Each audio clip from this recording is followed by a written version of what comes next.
magnificent bastard, I read your book!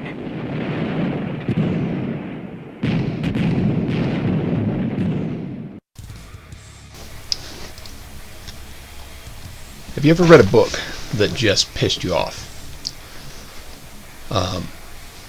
If you've, a book so infuriating and confounded and ridiculous that you had to type out your thoughts before they leave your brain. But before the maddening, printer-breaking rage exacerbates while reading it. I have.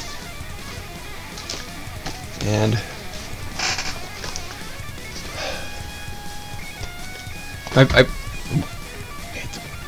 whoops.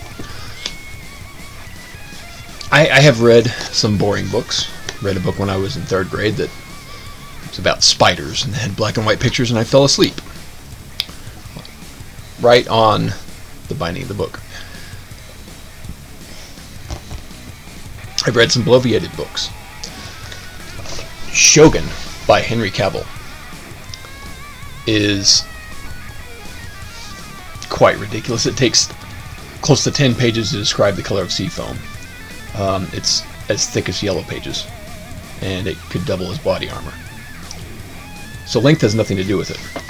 It's sentiment and content. I have a couple of books here. Message to Garcia, required reading for the Marine Corps. 42 pages. Marine Corps Intelligence. 107 pages. War is a Racket by Smedley Butler. 58 pages.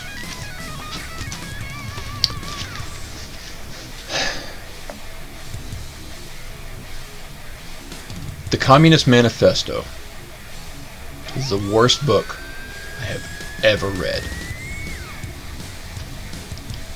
It is the most confounded, bloviated, contrived mess I've ever squished through my brain.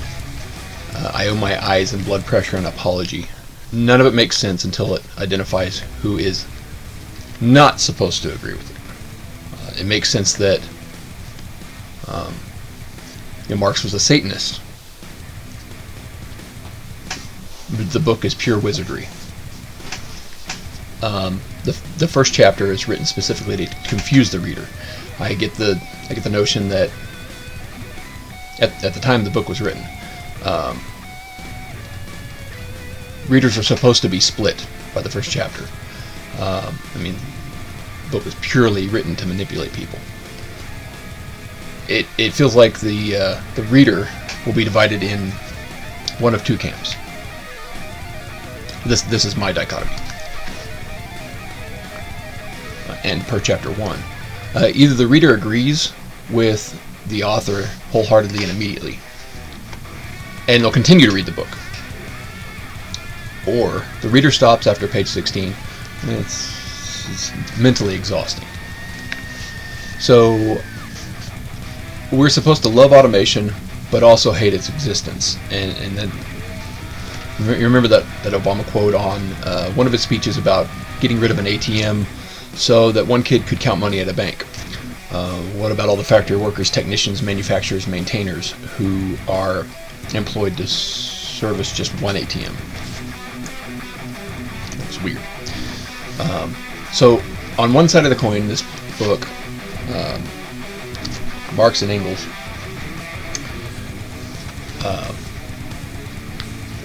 they condemn automation because it's the tool of the patriarchy. Sorry, that's slip. Modern vernacular. It's a tool of the bourgeoisie.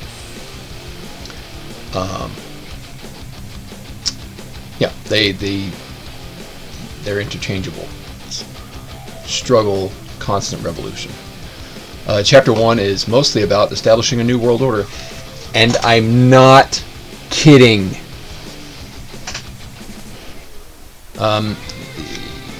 Throughout chapter 1, it's as if there's two conversations going on, depending on the emphasis on certain themes. One could be praising the middle class. as the last vanguard of liberty, as they have worked hard to establish their good way of life and for them and their family. Makes sense. That's the way things have always been throughout history. Why shouldn't I give my prized possessions to my children? But the other set, like I said, depends on what emphasis on the syllable. The other condemns the middle class for being the vanguard of liberty, as they've worked hard and studied for an established good way of life for themselves and their family and their countrymen. Because they're the last vanguard in the way of a tyrannical system which seeks to lower everyone's economic status and to peasants, basically. Page 13. So this was written in 1847. 1847. Kind of gives a rundown of why we need World War I in order to establish World War II. It kind of gives me a feeling that Albert Pike and Karl Marx had some of the same people running their secret societies. Yeah. Interdependence of Nations, Globalism of World. 1847 this book's written. It's talking about globalism and National Socialism. So there's the same themes running throughout. Page 21 reveals the authors have no concept of passive residual income, royalties, or commission. I suspect even hourly pay, because Karl Marx never held a job. Page 23, there it is, abolition of private property on page 23. And I wrote notes, highlight all this crap. Man, abolition of private property. Sounds like someone's jealous. Sounds like someone who's never held a job is jealous. Let's see. Here are my notes. Engels and Marx have no idea what real estate can be purchased with wage earnings. Both my great-grandfathers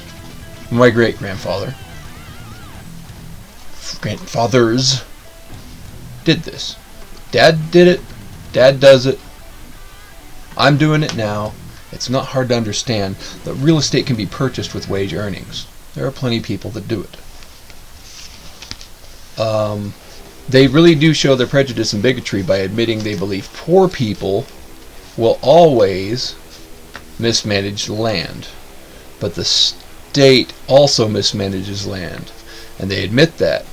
Both private and public sectors, so everybody mismanages land. And nobody does it right. Let's see. Page 27 admits that they want to get rid of the family structure. BLM much? Communism comes with an apostasy law. Believe this or else. 30 pages in, and we get a list of measures these people are willing to take. And I will now read from page 30. And like I said, it seems like up until page 30, it's all of this to discourage the reader from getting to page 30. The whole point is to get you to just give up. Page 30, abolition of property in land and the application of all rents and land to public purposes. By the way, the United States is doing that. On every deed it says tenant, not owner. 2, a heavy progressive or graduated income tax. Sounds familiar. Abolition of all right to inheritance tax, which we have. Confiscation of the property of all immigrants and rebels. Centralization of credit in the hands of the state by means of a national bank with state capital and an exclusive monopoly. Centralization of the means of communication and transport in the hands of the state. Federal communications? Okay. Extension of factories and instruments of production owned by the state. The bringing into cultivation of wastelands. The improvement of the soil, generally in accordance with a common plan. Okay.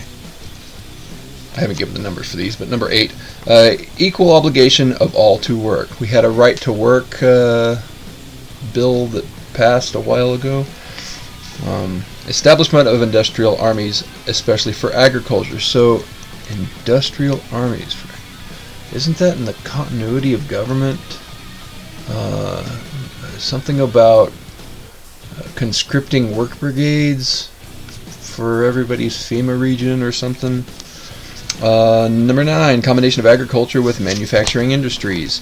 Gradual abolition of the distinction between town and country by a more equitable distribution of the population over the country. 10, free education for all children in public schools. Abolition of child factory labor in its present form. Combination of education with industrial production. Okay. So, yeah. I'll get more into that in a second. So Chapter 3 discusses replacing a feudal aristocracy with a federal aristocracy. Facepalm. Page 38 discusses specifically the modern millennial socialist. It discusses class antagonism. Let me see if I can pull that up. 38. The socialist bourgeoisie wants all the advantage of modern social conditions, without the struggles and dangers necessarily resulting therefrom. They want the reward with none of the risk. They desire the existing state of society minus its revolutionary and why did I do that? Lost my place. Disintegrating elements. They wish for a bourgeoisie without a proletariat. So they want their trash removed from the curb, but they don't want sanitation employees. The bourgeoisie naturally conceives the world in which it is supreme to be the best. The bourgeoisie socialist develops this comfortable concept into various more or less complete systems. Awesome.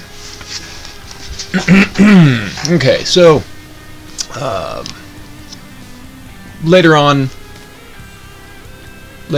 class antagonism. Constant and perpetual revolving instability in all things. No peace ever, because a revolution revolves. So instead of overthrowing the Russian aristocracy in favor of a large middle class like America did, they favored the two-class system of lower class and lower class. Paupers and their maintainers. Oligarchs and everyone else. From bourgeoisie versus proletariat to proletariat versus lesser proletariat. From the haves and have-nots to the have-nots and the have-lesses. I get the notion that this book was written in a way that an uneducated person would believe the authors to be some totally amazing wordsmith. The uneducated reader would feel dumber for not understanding the first chapter and just give up. So the enlightened ones can claim with credentials falsely that this work is genius, and we all must follow. The layman will fall in line for fear of being labeled an idiot. The educated man is a charlatan for lying to himself and the world. He is bearing false witness. And the follow-up, I found this out. This is interesting. The origin of the family, private property in the state, peasant war in Germany, socialism utopia, and scientific utopian, by the way, means no place. It doesn't exist. Doesn't exist! Imperialism, the highest state of capitalism, introduction of Marx, Engels, left-wing communism. We're seeing it played out now.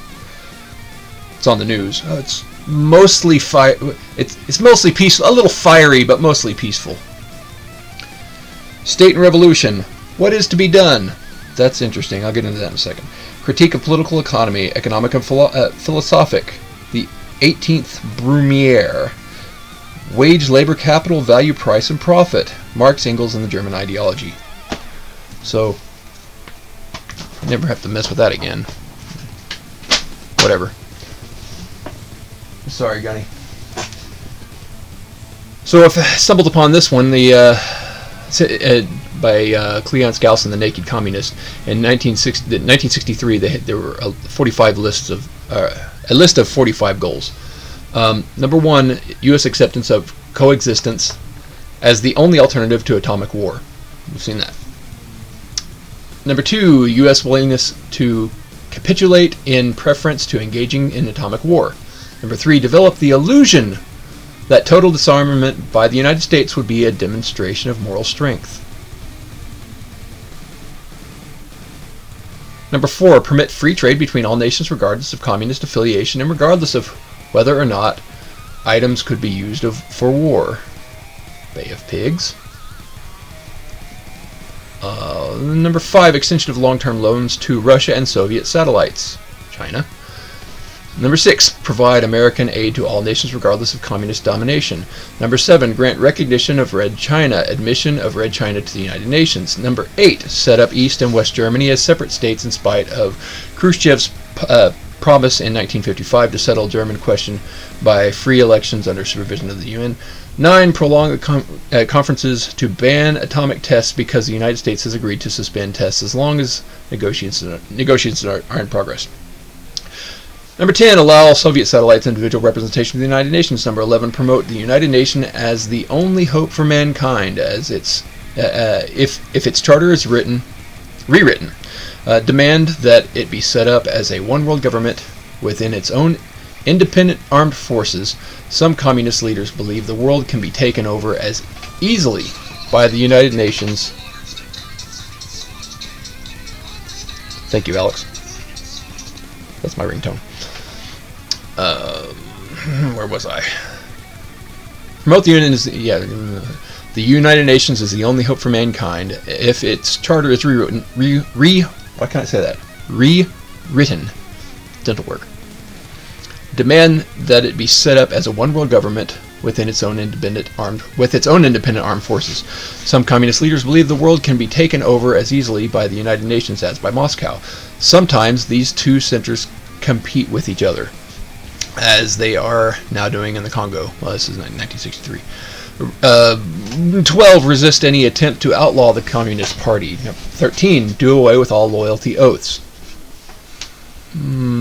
Something with the American flag already. 14, continue giving Russia access to U.S. Patent Office. 15, capture one or both of the political parties in the United States. Democrat Party has been captured. This was admitted in 1963. Number 16, use technical decisions of the courts to weaken basic American institutions by claiming their activities violate civil rights. Number 17, get control of the schools. Use them as transmission belts for socialism and current communist propaganda. Soften the curriculum. Get control of teachers' associations. Put the party line in textbooks. Party, politics, and agenda over education. Number 18, gain control of all student newspapers. Number 19, use student riots to foment public protest against programs or organizations which are under communist attack. Number 20, infiltrate the press. Get control of book review assignments, editorial writing, policy-making positions. 21, gain control of key positions in radio, TV, and motion pictures. Again, this is 1963. Number 22, continue discrediting American culture by degrading all forms of artistic expression. That has happened. Ugly art. An American communist cell was told to eliminate all good sculptures from parks and buildings.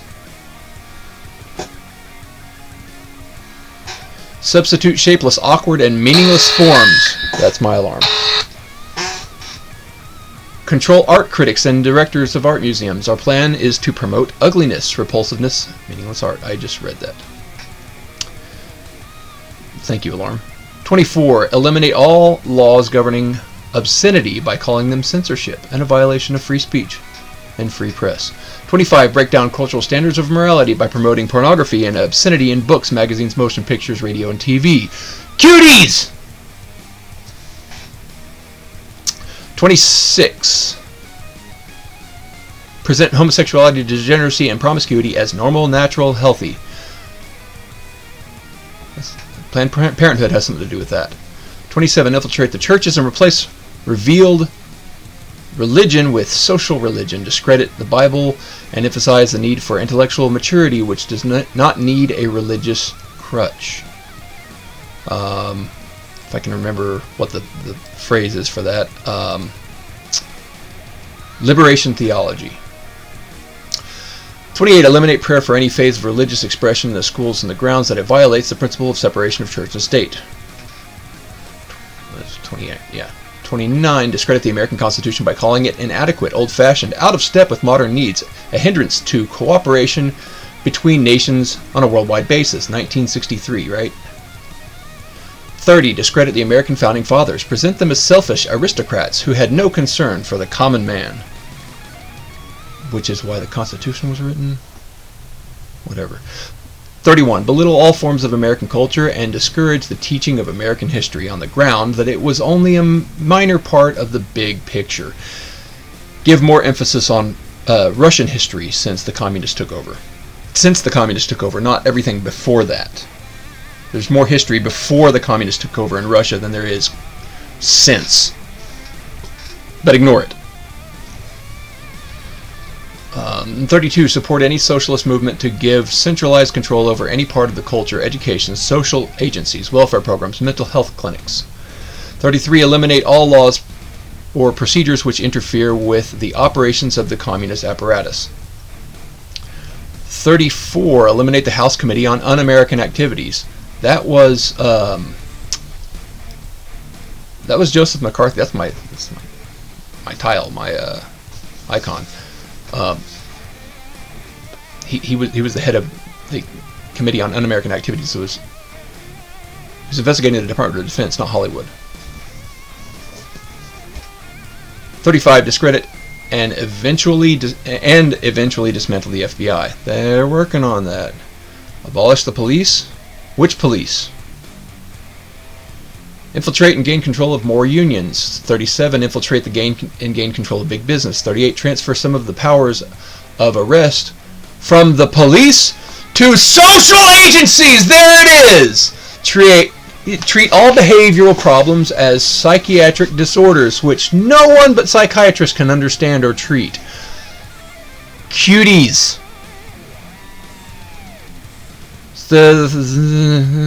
Thanks, Netflix. Discredit the family as an institution. Encourage promiscuity and easy divorce.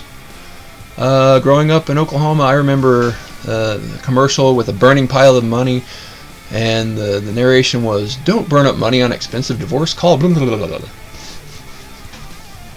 I remember that. 41. Emphasize the need to raise children away from the negative influence of parents.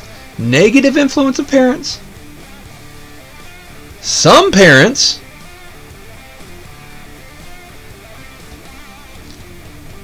Isn't that profiling?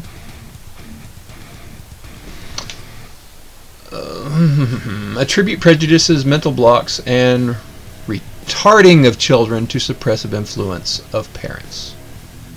Attribute prejudices, mental blocks, and okay. Every bad thing is because of your parent. Bad dad syndrome. This is where Hollywood gets it. Number 42, create an impression that violence and insurrection are legitimate aspects of the American tradition.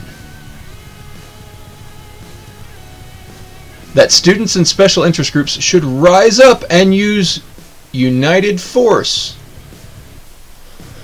to solve economic, political, or social problems. 43, overthrow all colonial governments before native populations are ready for self-government. 44, internationalize the Panama Canal. We've already done that. 45, repeal the how's that pronounced? 45, Connolly Reservation. Repeal the reservation so the United States cannot prevent the World Court from seizing jurisdiction over domestic problems. Give the World Court jurisdiction over nations and individuals alike. Well, most of that's come true already, or these trained Marxists have already stated their intentions. And yeah. So what I do? This book is stupid, and the people that believe in it are stupid. You're morons. You're useless idiots. They use that word in the book. Useless idiots. All of you are useless idiots for believing these two charlatans, this crap. This guy was a Satanist. I don't know why you guys have such a problem with Jesus. Yes, I'm using gendered language. It's not dangerous in the way that you shouldn't read it. You should read it. Everyone should read it. Everyone should read it and understand how stupid it is that these people didn't have a concept of hard work or labor. If I'm wrong, let me know. Engels was